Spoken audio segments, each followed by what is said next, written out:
जय हिंद, जय संविधान, जय संपूर्ण क्रांति, जय प्रकाश, जय सुभाष। चंद खबरों के साथ आज आपके दरबार में हाजिर हो गया बंदा इन प्रकाश। आज 2 फरवरी 2023 दिन बृहस्पतिवार। बजट पर बड़ी चर्चा हो रही है। बजट को लेकर के चारों तरफ आज जो साथी पार्क पर टहलने गए तो वो भी बजट का विषय जो है बड़ी तेजी के साथ उठाता जाता रहा। तो बजट को लेकर के तो सारे समाचार पत्रों में छपा हुआ है कैसा क्या रहा है। असली बात तो जो माननीय किरण सिन्हा जी ने जिक्र किया बजट के संबंध में, तो उन्होंने कहा कि एक शेर से अपनी शुरुआत किया, टिप्पणी किया, असली हिंदुस्तान फुटपाथ पर है, आबाद है। मुल्क से मुल्क की मयार, कोठियों से न आंकिए मुल्क की मयार को, असली हिंदुस्तान तो फुटपाथ पे आबाद है। इतने करोड़ इनको दिया गया, उतने करोड़ उनको दिया गया, इतने अरब यहां, इतने खरब यहां, लेकिन मिल किसको रहा है ये लखनऊ, पटना, दिल्ली, मुंबई की कोठियां बताती हैं। किसको मिल रहा है और किसको नहीं मिल रहा है, ये भारत के खेत खलिहान बताते हैं, गांव बताते हैं, गलियां बताते हैं। जब गांव में गाय बैल भैंस को भगाता हुआ किसान अपने मन को बहलाने के लिए गीत गुनगुनाता है, मोदी योगी तेरे राजमा, खटिया परी गे ख्यात माह पूस की स्त्री की जाड़ी की दिन, और किसान की चारपाई कहां पड़ी है, खुले आसमान के नीचे गेहूं के खेत के बीच में। उत्तर प्रदेश के तमाम गांवों में जिधर जाएंगे उधर ऐसी आपको खेतों में जो है चारपाई उनकी मिल जाएगी। तो उनको नहीं मिल रहा है बजट, आखिर उनको कब देगा। लंबे समय से बजट आ रहा, जब से अब जब अंग्रेजों की सरकार थी तब भी बजट, अंग्रेजों की सरकार चली गई, भारत की सरकार बन गई तब भी बजट, लेकिन बजट से किसको मिल रहा, असली बात ये है, इस पर चर्चा होना चाहिए कि किसको मिला है किसको नहीं। दिल्ली की दौलत कहां तक पहुंची है, दिल्ली के सूरज की रोशनी कहां तक पहुंची है। आजादी के सूरज की रोशनी 15 अगस्त 1947 से लेकर आज तक स्वतंत्रता दिवस, लेकिन स्वतंत्रता दिवस के सूरज की रोशनी कहां तक पहुंची है। 26 जनवरी 1950 गणतंत्र दिवस, लेकिन गणतंत्र की रोशनी कहां तक पहुंची है, किन लोगों ने अपने घर में ही समेट लिया है।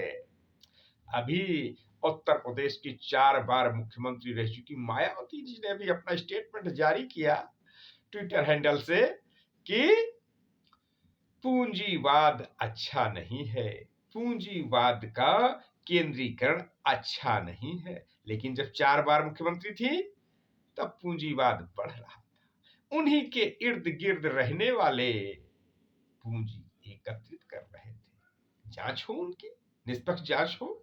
क्या थे, सोशल ऑडिट होती है, गांव की जनता जानती है, बताती है क्या संपत्ति थी उनके पास जब वो बसपा से नहीं जुड़े थे। लेकिन चंद चेहरे हैं, चंद श्रवण हो सकते हैं, वो उनके नाम के साथ मिश्रा लिखा हो सकता है, उनके नाम के साथ पाठक लगा हो सकता है, उनके नाम के साथ कहीं कुशवाहा और मौर्य भी लगा हो सकता है, लेकिन बहुत चंद लोग हैं जिनको पूंजी एकत्रित किया और उनके माध्यम से रास्ता खुल गया, पूंजी इकट्ठा होता रहा। और कोई यही नहीं कि भाई मायावती जब से मुख्यमंत्री बनी तब से पूंजी एकत्रित हो गया।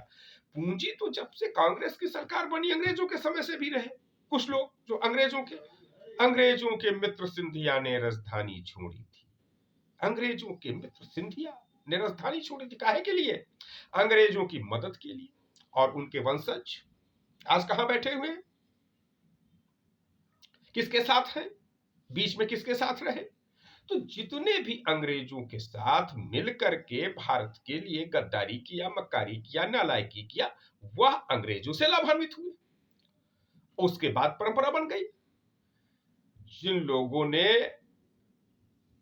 अंग्रेजों से मिले रहे, कांग्रेस के साथ गद्दारी करते रहे, बाद में जब कांग्रेस ने आंदोलन चलाया तो कांग्रेस ने उनको लाभान्वित कर दिया, तो कांग्रेस ने जुगाड़ बना लिया। उसके बाद फिर तमाम लोग जो कांग्रेस के चहेते भी बने रहे, कांग्रेस के साथ गद्दारी भी करती रहे, वो दूसरी पार्टियां आई, उनमें अपना स्टेब्लिश हो गए।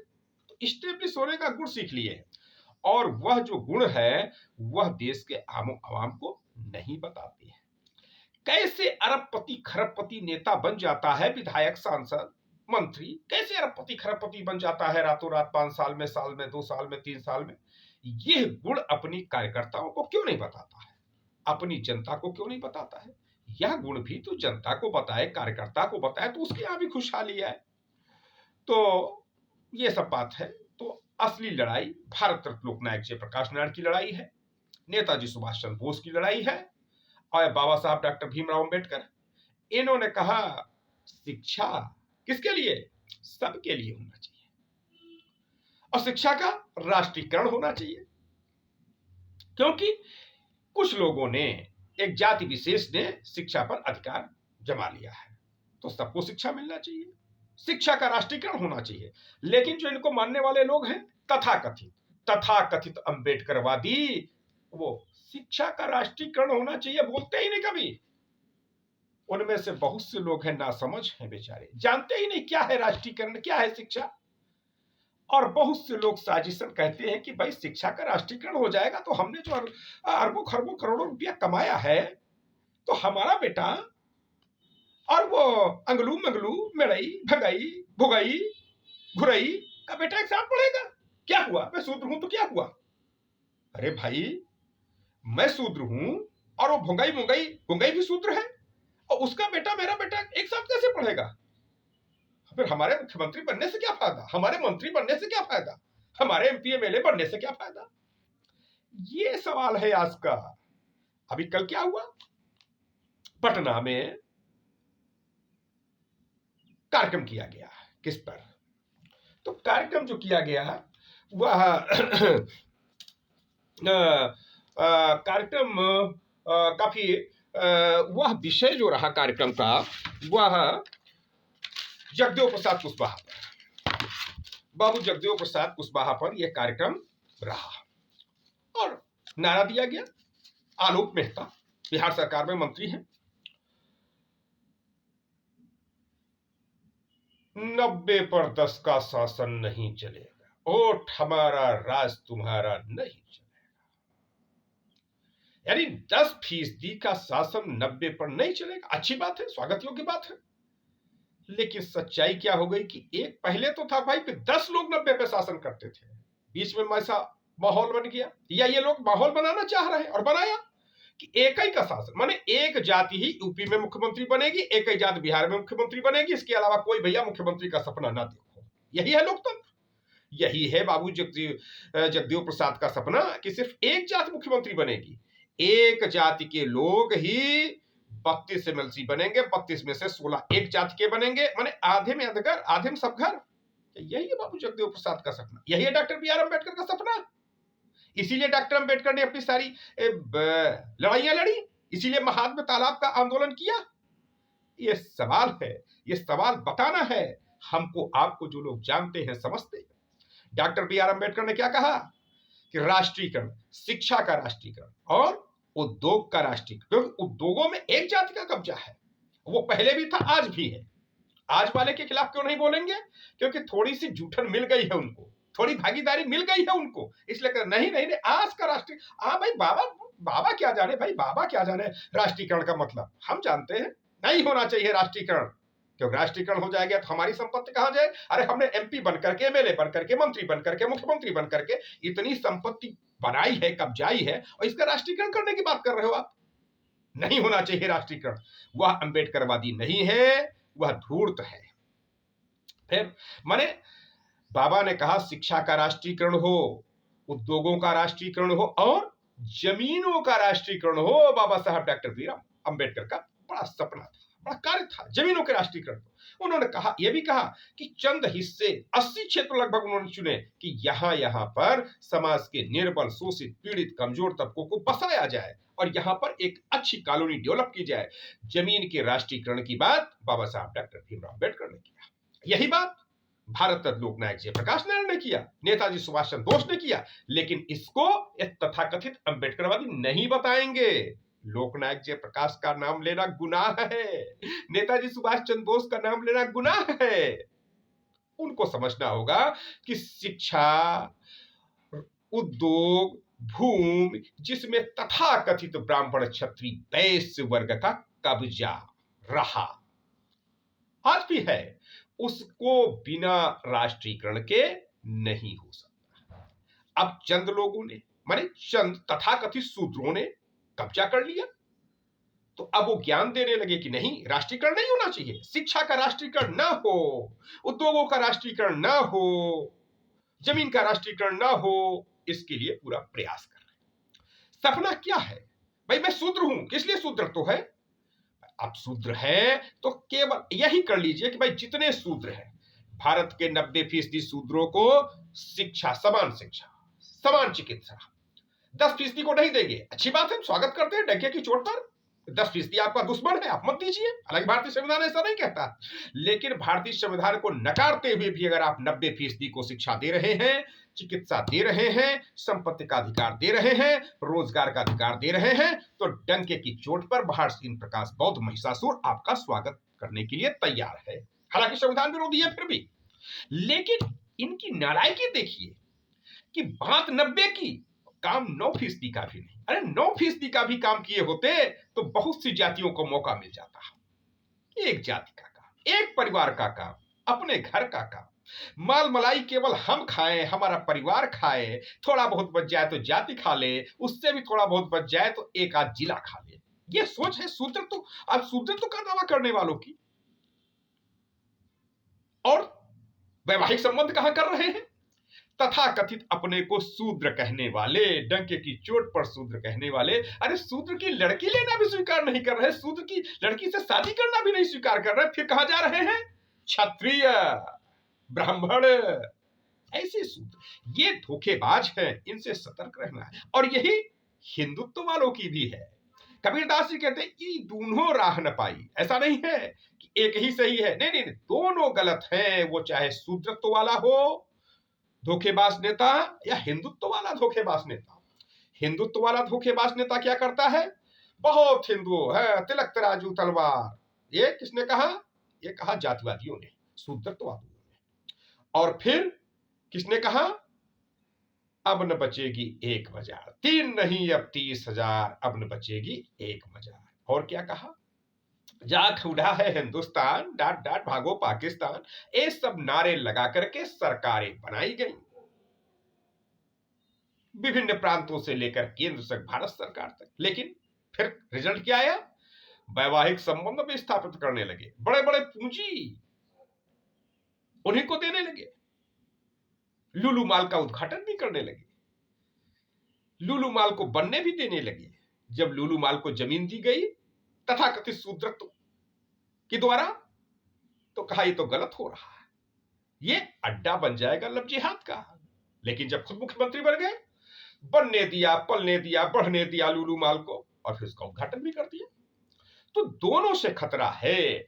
न इस देश को तथाकथित हिंदुत्व का हिमायती, माने जो हिंदुत्व के नाम पर धोखेबाजी कर रहा है, अगर हिंदुओं को भी वो कह दे कि ठीक है, हम इस देश के 80% हिंदुओं को शिक्षा देंगे, रोजगार देंगे, संपत्ति का अधिकार देंगे, खूब बढ़िया वातावरण कर देंगे, खूब बढ़िया घी दूध की नदियां बहा देंगे, और इस देश का 80% हिंदू उसमें छप्पा छैया करेगा, तो इन प्रकार बौद्ध महिषासुर उसका स्वागत करता है, वंदन करता है, अभिनंदन करता है। हालांकि संविधान विरोधी है उसके बावजूद, लेकिन नहीं करेगा। माने हिंदू किस लिए?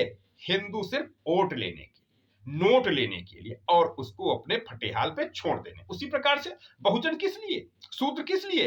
सिर्फ शूद्रों का वोट ले लो, बहुजनों का वोट ले लो, नोट ले लो, उनको फटेहाल पे छोड़ दो। बिहार सरकार के मुख्यमंत्री तेजस्वी यादव ने कहा, आलोक मेहता को कोई छू नहीं सकता। अब सवाल यह है कि केवल आलोक मेहता ही क्या, वो मंत्री है केवल इसीलिए? या आपके साथ हैं? तेजस्वी यादव जी आपके साथ हैं इसलिए कोई नहीं छू सकता है? और यह जो हजारों लोग छुए गए, लाखों लोग छुए गए, जिनका कत्लेआम हुआ, उसका जिम्मेदार कौन है? माने आलोक मेहता की तरफ अगर कोई आंख उठा के देख लेगा तो आंख कहां रहेगी पता नहीं।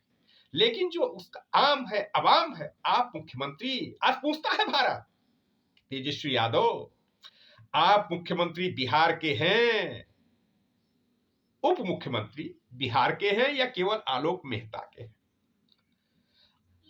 आपकी जिम्मेदारी समूचे बिहार की है। बिहार की जनता को, बिहार की जनमानस को अगर कोई भी आंख दिखाता है तो उसके प्रति आपकी जिम्मेदारी, जवाबदेही होनी चाहिए। कोई भी आंख किसी को न दिखा पाए, यह जिम्मेदारी, जवाबदेही होनी चाहिए, ना कि केवल एक व्यक्ति आलोक मेहता। आलोक मेहता क्यों? उन्होंने नारा दे दिया, बाबू जगदेव प्रसाद का नारा दोहरा दिया, 10% 90 पे 10 का शासन नहीं चलेगा, वोट हमारा, राज तुम्हारा नहीं चलेगा केवल इसीलिए। तो भाई अगर आप 90 की बात कर रहे हैं, 10 का विरोध कर रहे हैं, तो ठीक से करिए ना विरोध। विकास बौद्ध आपके साथ है, आप 10% वालों का पूर्ण बहिष्कार कर दीजिए, उनको अपनी पार्टी में मत शामिल कीजिए, मंत्रिमंडल से हटा करके बाहर कीजिए, विधायकी से हटा करके बाहर कीजिए। वो तो ना होगा, वो नहीं होगा। मैंने दोनों, वो कहते हैं अपने आप को कि हम बड़े, बहुत बड़े हिंदुत्व के मसीहा हैं, लेकिन बिना हिंदुओं के, मतलब जिनका विरोध कर रहे हैं उनके बिना एक सेकंड नहीं रह सकते। उनको विधायक भी बनाएंगे, सांसद भी बनाएंगे, मंत्री भी बनाएंगे, राज्यपाल भी बनाएंगे, और है जो है बहुत बड़े उनके विरोधी, और वही ये भी कर रहे हैं उनके बहुत बड़े विरोधी, लेकिन टिकट भी उन्हीं को देंगे, विधायक भी बनवाएंगे उन्हीं को, सांसद भी बनाएंगे उन्हीं के माध्यम से। माल कहते हैं नहीं भाई 10% को हटा देंगे तो फिर माल कैसे कमाएंगे? माल तो कमवाएगा 10% वाला, इसलिए 10% को साथ में रखना है माल कमाने के लिए। जो बड़का माफिया है उससे माल कमवाएंगे, और जो छोटका गरीबुआ है उसको जात के आधार पर गरियाएंगे। जब 10% को गरियाएंगे तो 90% फूल के कुप्पा हो जाला, और वो 90% वाला फूल के कुप्पा हो जाला, और वो हमको वोट देलू।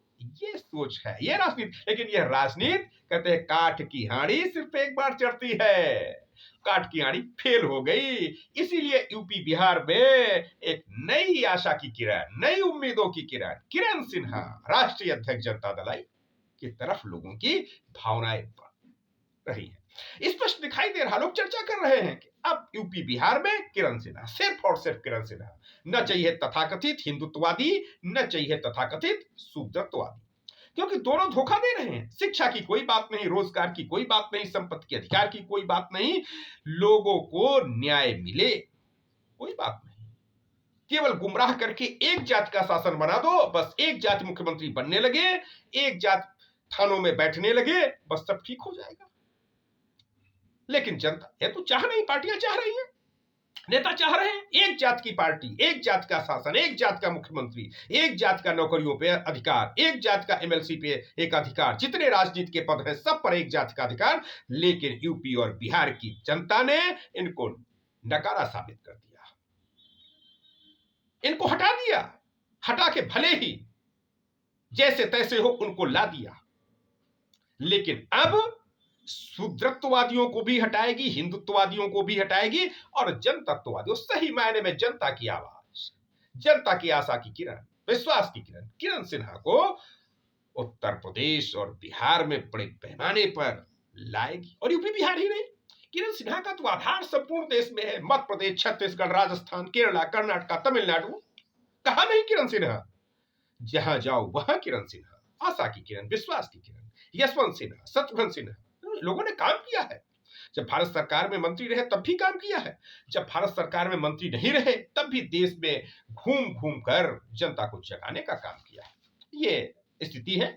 तो आप सब जुड़िए नेताजी सुभाष चंद्र बोस के सपने के साथ, भारत रत्न लोकनायक जयप्रकाश नारायण के सपने के साथ, डॉक्टर बी आर अम्बेडकर के सपने और संकल्पों के साथ, ना कि ये अम्बेडकर के नाम पर दुकानदारी चलाने वाले दलालों के साथ। आज का खबर देखते हैं। आज ये एनबीटी हमारे पास है और इसमें आज के कुछ कार्यक्रमों की चर्चा करते हैं। और कार्यक्रम है उत्तर प्रदेश की राजधानी लखनऊ में, क्योंकि लखनऊ की पहचान तो लखनऊ पटना की पहचान माननीय किरण सिन्हा से हो रही है। लोग कह रहे हैं अब की बार किरण सिन्हा सरकार, यूपी बिहार में बाहर हो, किरण सिन्हा की सरकार हो। लखनऊ से लोकसभा चुनाव में मशगूल चौधरी किरण सिन्हा यूथ ब्रिगेड, यानी लखनऊ लोकसभा से चौधरी किरण सिन्हा का लोकसभा चुनाव लड़ना भी तय, जीतना भी तय। उस लखनऊ से में क्या कार्यक्रम है आज? ये है अवध बोनसाई एसोसिएशन की ओर से 2 दिवसीय कार्यशाला। एक कहा है होटल गोल्डन एप्पल महानगर में, सुबह 10:30 बजे से। दूसरा कार्यक्रम है मित्र स्मृति सम्मान समारोह प्रेस क्लब, सुबह 11 बजे। अवधि भाषा के संरक्षण संवर्धन हेतु कार्यरत लोग हैं। तीसरा कार्यक्रम बिजली घर का उद्घाटन हो रहा है। ये कहां उद्घाटन हो रहा है? दाऊद नगर फैजुल्लागंज, 12 बजे।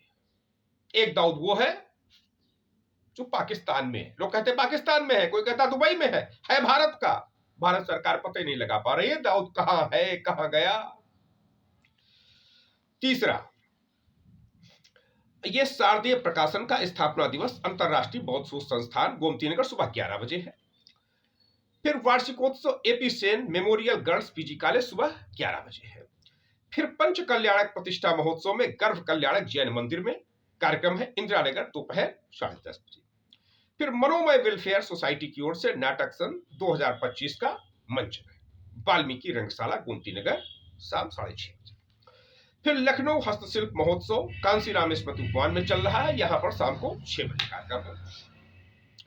पटना में भी आज भी कार्यक्रम बाबू जगदेव प्रसाद पर कार्यक्रम रहेगा, और इसमें उपेंद्र कुशवाहा जी की टीम है, उसके द्वारा कार्यक्रम किए जा रहे हैं। और एक विशेष कार्यक्रम ये चौधरी किरण सिन्हा यूथ ब्रिगेड के भी द्वारा बिहार के समस्त जिलों में और देश के समस्त कोनों कोनों में किया जा रहा है। जनता दल इंद्र कुमार गुजराल के भी द्वारा मिलकर के वो 1 फरवरी माह मनाया जा रहा है। कल भी बहुत जगहों पर कार्यक्रम हुआ। बाबू जगदेव प्रसाद कुशवाहा को स्मरण करना है फरवरी में, स्वामी सहजानंद सरस्वती को स्मरण करना है, डॉक्टर राजेंद्र प्रसाद भारत रत्न, डॉक्टर राजेंद्र प्रसाद भारत के प्रथम राष्ट्रपति, द्वितीय राष्ट्रपति, अद्वितीय राष्ट्रपति, अब तक के सर्वश्रेष्ठ राष्ट्रपति, और भारतीय संविधान निर्मात्री सभा के स्थायी अध्यक्ष भारत रत्न डॉक्टर राजेंद्र प्रसाद, भारतीय संविधान निर्माता भारत रत्न डॉक्टर राजेंद्र प्रसाद की पुण्यतिथि, निर्माण तिथि 28 फरवरी 1963 को भारत रत्न डॉक्टर राजेंद्र प्रसाद नहीं रहे थे, उनको पूरे फरवरी भर स्मरण किया जाए इन सभी महापुरुषों के साथ में, और सबको शिक्षा मिले, सबको रोजगार मिले, इसकी बात की जाएगी। चौधरी किरण सिन्हा यूथ ब्रिगेड और जनता दल इंद्र कुमार गुजराल के नेताओं, कार्यकर्ताओं, समर्थकों, प्रशंसकों के द्वारा। तो आज भी कार्यक्रम होगा, ये कुछ कार्यक्रम रहे। और ये एक कार्यक्रम लखनऊ का ही है कि लखनऊ में काकोरी में लड़की, एक टीचर थी बाराबंकी में, उसने एक लड़की को बहला फुसला के अपने घर में ले आई और अपने 10-10 कुत्तों का खाना बनवाती थी उससे, अखबार में छापा है, और उसको मार के पीट के जबरदस्ती अपने घर में कैद किए हुए थे। तो खैर पुलिस ने उस पर, लड़की किसी तरीके से मौका मिला, भाग के वो भागी, पुलिस के पास गई, पुलिस को बताया, तो फिर पुलिस ने लड़की को लड़की के घर पहुंचा दिया, और शिक्षिका के ऊपर कोई कार्यवाही नहीं की गई है, अब तक कोई तहरीर नहीं मिली है, ऐसा अखबार कह रहा है। तो ये प्रकरण आया हुआ है। एक दूसरा प्रकरण है कि 2 किशोरियां इधर शहादतगंज एरिया लखनऊ का है, वहां से गायब हो गई है। किशोरी को बहलाकर ले गया, किया दुष्कर्म। ये कृष्णानगर इलाके में है, आलमबाग का। परिवार के साथ रहने वाली एक किशोरी को एक युवक बहलाकर भगा ले गया और उसके साथ दुष्कर्म किया। कृष्णानगर कोतवाली प्रभारी विक्रम सिंह ने बताया कि भोलाखेड़ा में किराए के मकान में सपरिवार रहने वाले व्यक्ति ने कन्हैया लाल नाम के युवक पर पुत्री को बहला फुसलाकर भगा ले जाने का, दुष्कर्म करने का आरोप लगाया। एक दूसरी घटना और हुई है, ये थाना आसियाना की है, और यहाँ पे सरफराज खान का एक युवक एक दलित महिला को बहला फुसला करके संबंध बनाया, फिर 5 साल तक संबंध बनाता रहा। उसके बारे में है ये।